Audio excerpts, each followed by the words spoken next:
Hi, congratulations on your new RV. We're really excited for you. Please make sure before you're signing that you bring the following items with you. If you're a cash buyer, please make sure that you bring a cashier's check, no personal checks at time of signing, or you may bring actual cash. If you're a finance customer, please make sure that you bring proof of insurance listing your specific lien holder. If you need that information, please call us ahead of time. Also, make sure that you bring all valid driver's license of all persons that will be listed on the title. If you have a trade that you're trading in with us, please make sure that you bring your 10-day payoff as well as your title and all persons who will be listed on the title of that trade. Arrive 30 minutes early before your appointment time so we can properly inspect your unit, and also make sure that you have the fridge on and running prior to arrival. If you have any questions, please feel free to give us a call at 810-686-0710. Thanks so much. Have a great day. Hello, this is Mike with TradeWinds RV Center, here to congratulate you on the purchase of your Heartland Prowler 300BH travel trailer. I'm here to walk you around it, show you how to use a few things to get the best out of your camping experience. So let's start by talking about arriving at the campsite and a couple things to take into consideration when parking. On your campsite, leave plenty of room for that awning to come in and out. And over on your off campsite, I need you to think about your slide. Plenty of room for that to come in and out, but I also want you to think about where your power and water connections are going to be. Your power is going to be just behind your tires on your off camp side or your driver's side of your tow vehicle, and your water connection all the way at the very rear on the same side.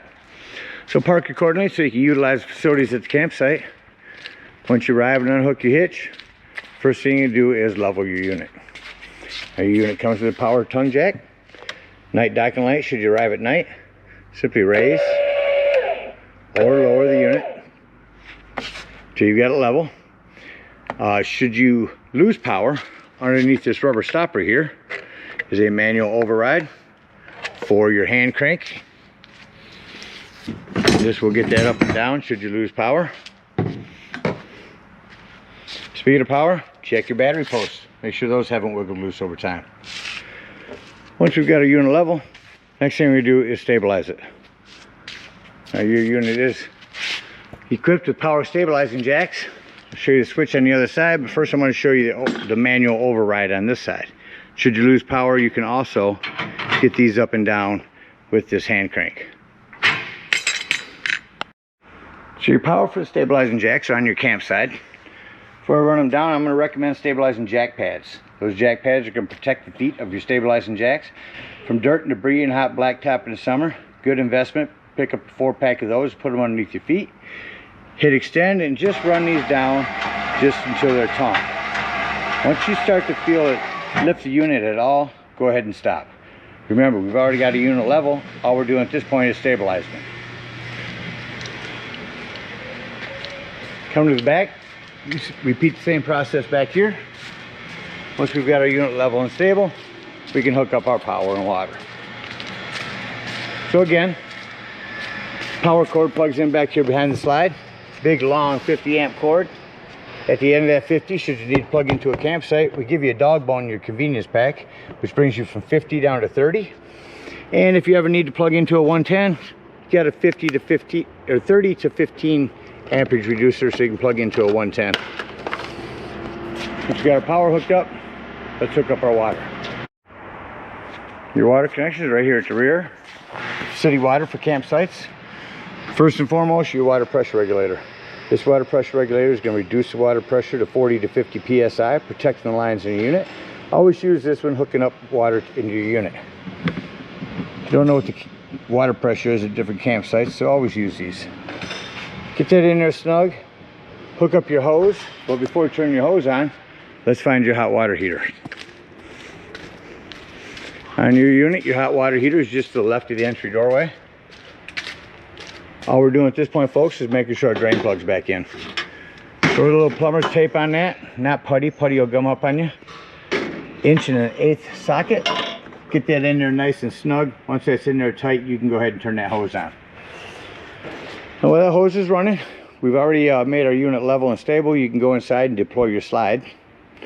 Once that slide's open, go ahead and open up your water taps. Get to all your water taps, open them up, get all the air out of the lines. Once you have a nice steady flow of water, then you can shut them off. Then you can turn on this hot water heater from indoors. Now let's say we're going to go camping and we're not going to use city water. We're going to go dry camping, or boondocking as they like to call it. In that case, we will simply fill up our freshwater tank, which is right here next to your hot water heater. No need for a water pressure regulator here. Simply use a hose. Two ways to tell when this is full. One, there's an overflow valve right here. Or two, on the inside where you check the levels of your battery and black and gray tanks, there's also a freshwater button. Hold that freshwater button down. Once this is full, go ahead and remove that hose. Don't leave this unattended while you're filling it. Remove your hose, put your cap back on, and then whenever you want to utilize this water, you'll turn on your water pump. Don't turn on your water pump when using city water. That's already pressurized. All right, you're all set up with power and water. Let me go ahead and walk you around the rest of the outside of the unit, show you a few other things. Starting here just to the left of your campsite door. You're prepped for a TV out here. 110 cable. Freshwater connection. There's going to be a freshwater drain. Again, your hot water heater. That is a flue for your furnace. Two things: make sure it's never blocked, and two, if you are running it, steer clear of it. It does get hot. A vent for your microwave and a couple outdoor speakers. There's your black tank flush. We'll talk about that when leaving the campsite and dumping your black tanks. Again, your rear stabilizers. Your low point drains. Spare tire. You're also prepped for a Furion backup camera. Device that sits on the dash of your tow vehicle, electronically communicating with this device, giving you a backup camera. Coming around the corner here, cable to plug in for the campsites. Hot and cold shower. This handle and hose will pull right out of there. Again, your city water connection. Your power. On your slides, you want to add longevity to the life of these wipers. Go ahead and get some liquid that we sell in our stores that keeps these pliable, keeps them from dry rotting over time. Down here will be your wastewater tanks.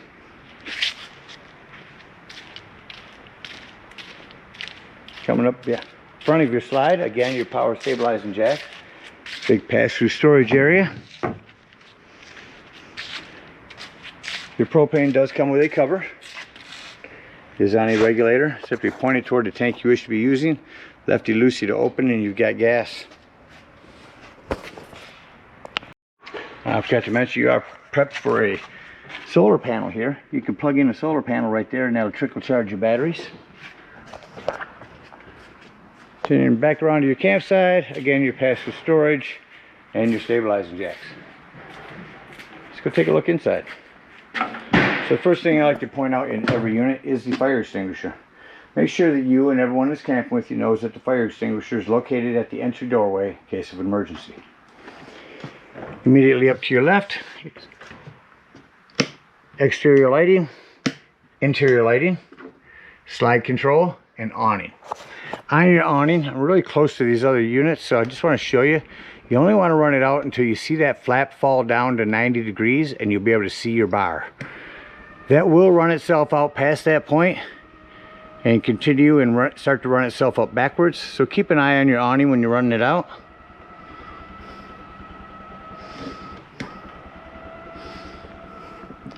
To hit retract on this.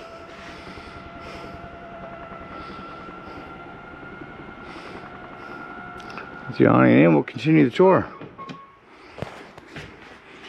Come around into your kitchen area. Self-explanatory microwave. You do have a exhaust vent and a light here. This glass top makes an excellent backsplash. Flip it up like so. Turn this to light. Hit your spark, and when your gas is on, this will light. Here you'll have to light a pilot for the oven. On your Nordic fridge, controls are up top. Hold that in for a couple seconds. So whatever is white is what you're controlling. For example, this here is the freezer. This is the fridge.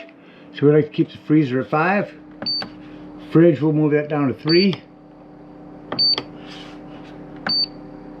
Drop to 3. And then this is a night mode. It's just telling the fridge, hey, I'm not going to be opening and closing you as much. Save me some energy. And it does. On the wall is your thermostat. Let's turn the air on. The AC to kick on.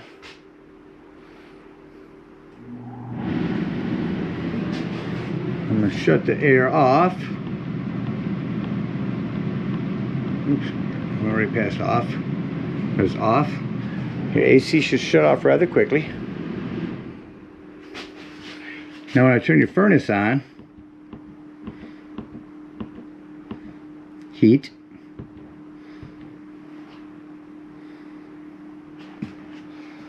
And your furnace kicks on. Now you notice when I shut your furnace off that it takes a few more minutes for the furnace fan to cycle through before it shuts off. Down here on the wall is your carbon monoxide propane detector, and that is 12 volt. The reason I mentioned it's 12 volt, it's always running off your battery. So if you are out dry camping and if you're nothing plugged in charging your battery, use disconnect one of your battery posts to keep this from running your battery down while you're gone.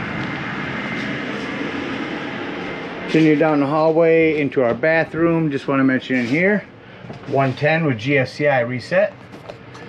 Here's some controls to see your brand new battery. Fresh water, that's when I said you can hold down to tell when your potable water is full. Black and gray tanks. Here's where you turn on your water pump. Choose correctly. This is where you turn on your water pump if hooked to gas, water pump if hooked to electric. It does make a difference. You do have a hand crank open. Exhaust vent in here. Needs to be turned on here.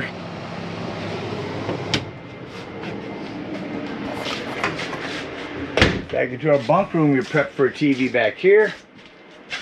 Hand crank open vent. Of course, your top bunk, remove those and that'll come down. You can also remove this, put it on these lips, and put your cushions on top of that. Gives you another bunk so you can sleep 4 back in here. A lot of this lighting is individual lighting.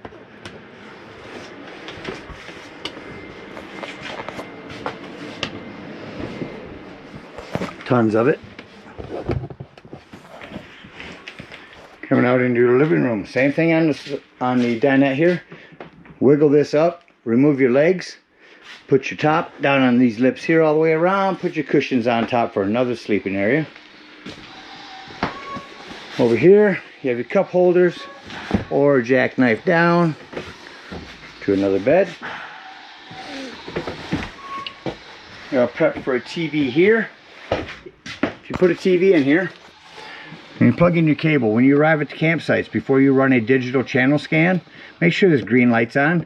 That's a digital channel enhancer and it'll allow you to pick up more channels. Below that, your sound system, Bluetooth compatible. Prep for a TV in here as well with cable and 110. Can subscribe to WineGuard. All prepped. Pre-prepped for CPAPs in these now. They put power and USB ports in here on both sides there.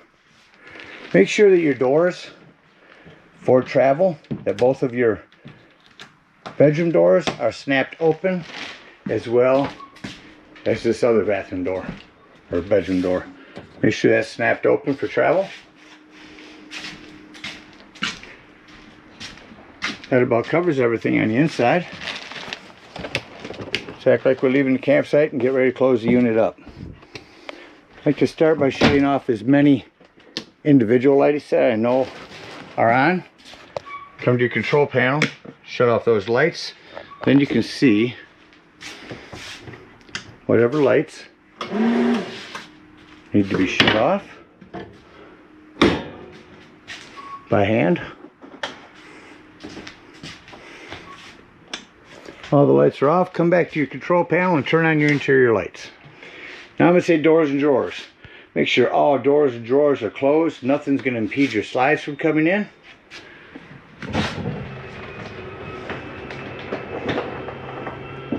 Just going to push in on our slide control.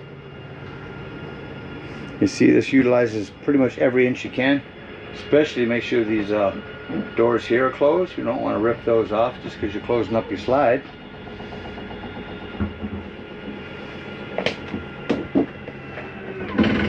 I want you to hear that noise. That is not anything grinding. That is the slide mechanism telling itself not to go in any further. Shut off our interior lights, exit the unit. Now the main thing you have to remember on these steps is to make sure your exterior door is all the way open. Otherwise this piece right here could catch on it. Set your stairs up inside. You can turn this handle right or left, but either way it's going to lock that in there for you.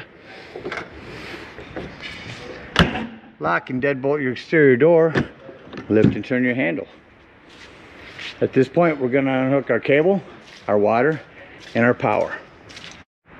If we are boondocking or dry camping, for underneath your freshwater tank is your freshwater drain.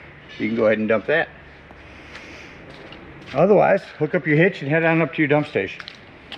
At your dump station, park accordingly. Your dump is going to be just behind your tires on your off-camp side or your driver's side of your tow vehicle. Take your 10-foot hose, hook that up, and pull your black handle. That's the handle on the left.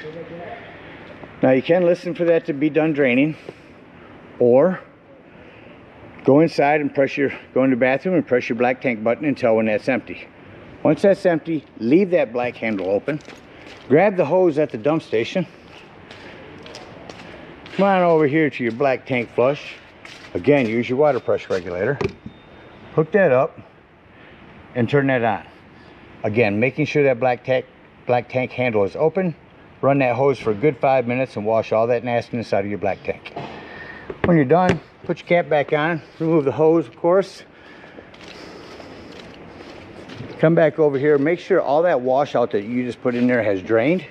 Once it has, close your black handle, pull your gray handle. While that's dumping, I'm going to come to this back corner here. Open up these low point drains. While those are dumping at the dump station, when your gray tank is done, close that gray handle, grab your sewage hose, and conveniently and sanitarily store it right here in your bumper.